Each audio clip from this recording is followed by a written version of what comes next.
ಎಲ್ಲರಿಗೂ ನಮಸ್ಕಾರ. ಈಗ ಒಂದಿಷ್ಟು ದಿನದಿಂದ ನಮ್ಮ ಉತ್ತರ ಕರ್ನಾಟಕ ಜನಪದ ಕಲಾವಿದರ ಮೇಲೆ ಒಂದು ಸ್ವಲ್ಪ ಕೆಟ್ಟ ಮಾತು ಕೇಳಿ ಬರತ್ತವ ನನಗೆ. ಇವರು ಅಸಭ್ಯವಾಗಿ ಹಾಡ್ತಾರ ಸ್ಟೇಜ್ ಮೇಲೆ ಅಂತೇಳಿ. ಇದನ್ನೆಲ್ಲ ನೋಡಿದ್ಮೇಲೆ ನನಗೆ ನೆನಪಾಗಿದ್ದ ಬಿಜಾಪುರ ಸಿದ್ದೇಶ್ವರ ಸ್ವಾಮಿಗಳು. ಒಬ್ಬ ಭಕ್ತ ಬಂದ ಅಜ್ಜಾರ ಅಂಗಿ ಹರಿದೈತ್ರಿ ಅಂದಾಗ ಅಜ್ಜಾರ್ ಭಾಳ ಚಂದ ಹೇಳ್ತಾರಂತ. ಹರದಲ್ಲೇ ಯಾಕೆ ನೋಡ್ತೀವೋ, ಉಳಿದ ಕಡೆ ಎಲ್ಲ ಚಲೋ ಐತಲ್ಲ ಅದನ್ನ ನೋಡು ಅಂದ್ರಂತ. ಹಂಗಾತಿಗೆ ಪರಿಸ್ಥಿತಿ ಇದೆ. 30 ವರ್ಷದಿಂದ ಜನಪದ ಹಾಡುಗಳು ಎಷ್ಟು ಚಂದ ಇದ್ವು ಅಂತ ಹೇಳಿ ಈಗ ಇವ್ರ ಹೇಳಾಕತ್ತಾರ. ಅದೇ ರೀತಿ 30 ವರ್ಷದಿಂದ ಕನ್ನಡ ಫಿಲ್ಮ್ ಇಂಡಸ್ಟ್ರಿ ಹೆಂಗಿತ್ತು, ಈಗ ಹೆಂಗೈತಿ ಅದನ್ನು ಒಂದ್ ಸ್ವಲ್ಪ ವಿಚಾರ ಮಾಡ್ರಿ.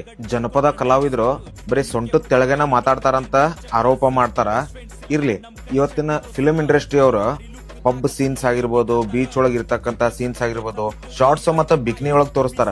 ಅದ ಅಸಭ್ಯ ಅನ್ಸೋದಿಲ್ಲನ? ಇವ್ರೇನ್ ಜನಪದ ಕಲಾವಿದ್ರು ಒಂದು ಊರೊಳಗೆ ಒಂದು ಪ್ರೋಗ್ರಾಮ್ ಮಾಡಿದ್ರೆ ಬಾಳ ಮಾಡಿ 1 ತಿಂಗಳು ಸುದ್ದಿ ಇರ್ಬೋದು. ಅದ ಈಗ ಫಿಲಮ್ ಇಂಡಸ್ಟ್ರಿ ಅವರು ಒಂದ್ ಸರಿ ಏನಾದ್ರು ವಿಡಿಯೋ ಮಾಡಿ ಸಾಂಗ್ ಬಿಟ್ಟಿದ್ರೆ, ಇಲ್ಲ ಅಂದ್ರೆ ಸೀನ್ ಇಟ್ಕೊಂಡು ಬಿಟ್ಟಿದ್ರಂದ್ರ ಅದ ಆಲ್ ಓವರ್ ಇಂಡಿಯಾ ನೋಡ್ತಾರ. ಅವಾಗ ಏನು ಅಸಭ್ಯ ಅನ್ಸೋದಿಲ್ಲ ಏನಿದೆ. ಒಂದ್ ಸ್ವಲ್ಪ ವಿಚಾರ ಮಾಡಿ ನೋಡ್ರಿ. ಹಂಗ ಸಂಸ್ಕಾರ ಯಾರು ಹಾಳು ಮಾಡಾಕತ್ತಾರ ಜಾಸ್ತಿ ಅಂತೇಳಿ. ಈಗ ಈ ಸುದ್ದಿ ಯಾಕೆ ಎಬ್ಸಿದ್ರ? ನಮ್ಮ ಉತ್ತರ ಕರ್ನಾಟಕ ಕಲಾವಿದ್ರು ಸದ್ಯಕ್ಕೆ ಕರ್ನಾಟಕದಾಗ ಹೆಸರು ಮಾಡಾಕತ್ತಿದ್ದ ಈ ಜನಪದ ಲೋಕದಿಂದ. ಇದನ್ನು ಏನಾದ್ರೂ ಹಾಳು ಮಾಡ್ಬೋದೇನೋ ಅಂತ ನನಗನ್ಸಾತೈತಿ. ಇದೆಲ್ಲ ಬಿಡ್ರಿಪ್ಪ, ಯಾವ ಪಿಕ್ಚರ್ ಹೀರೋ ಮತ್ತು ಯಾವ ಪಿಕ್ಚರ್ ಪ್ರೊಡ್ಯೂಸರ್ ನಮ್ಮ ಉತ್ತರ ಕರ್ನಾಟಕದವ್ರಿಗೆ ಎಷ್ಟು ಮಂದಿಗೆ ಚಾನ್ಸ್ ಕೊಟ್ಟಾರ ವಿಚಾರ ಮಾಡಿರಲ್ಲ. ಇಲ್ಲಿ ಬಂದು ಹೇಳ್ಬಿಡ್ತಾರ ನನ್ನ ಉತ್ತರ ಕರ್ನಾಟಕ, ಅವ್ರಂದ್ರೆ ನನ್ನ ಜೀವ, ಅವ್ರಂದ್ರೆ ನಮ್ಮ ಪ್ರಾಣ ಅಂದ್ಬಿಡ್ತಾರ. ನಾವು ಮಂಗ್ಯಾಗಳು ಉತ್ತರ ಕರ್ನಾಟಕದವ್ರು ಓಡೋಗಿ ನಮ್ಮ ಬಾಸ್ ಬಂದನ್ಲೆ, ನಮ್ಮ ಅಣ್ಣ ಬಂದನ್ಲೆ ಅಂತೇಳಿ ಅವಂದು picture controversy ABC free promotion ಮಾಡಿ ಬಂದ್ಬಿಡ್ತೀರಿ. ಒಂದರ ಸರಿ ವಿಚಾರ ಮಾಡಲ್ಲ ಉತ್ತರ ಕರ್ನಾಟಕದವರು ಈ ಪಿಕ್ಚರ್ ಒಳಗೆ ಎಷ್ಟು ಮಂದಿ ಅದಾರ ಅಂತೇಳಿ. ಯಾರು ವಿಚಾರ ಮಾಡೋದಿಲ್ಲ. ಬರೇ ಕಾಂಟ್ರವರ್ಸಿಯಾಗ ಜೀವನ ಆಗ್ಬಿಡ್ತು. ಅವನ್ ನಮ್ಮ ಅಣ್ಣ, ಇವ ನಿಮ್ಮ ಅಣ್ಣ. ಈಗ ಕೆದರಾಕತ್ರ ಎಲ್ಲಾ ಕಡೆ ನಿಮ್ಗೆ ರಾಡಿ ಸಿಗ್ತೈತಿ. ಎದ್ರಾಗ ಅಸಭ್ಯ ಮಾತುಗಳಿಲ್ಲ, ಎದ್ರಾಗ ಡಬಲ್ ಮೀನಿಂಗ್ ಇಲ್ಲ. ನೀವೋ ವಿಚಾರ ಮಾಡ್ರಿ.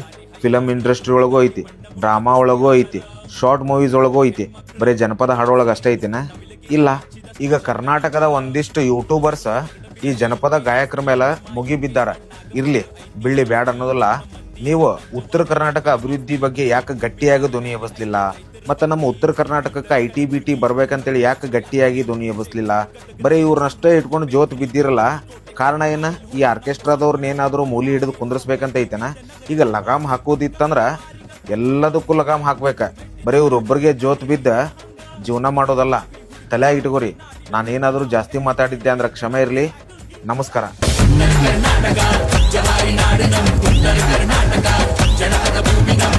ಕರ್ನಾಟಕ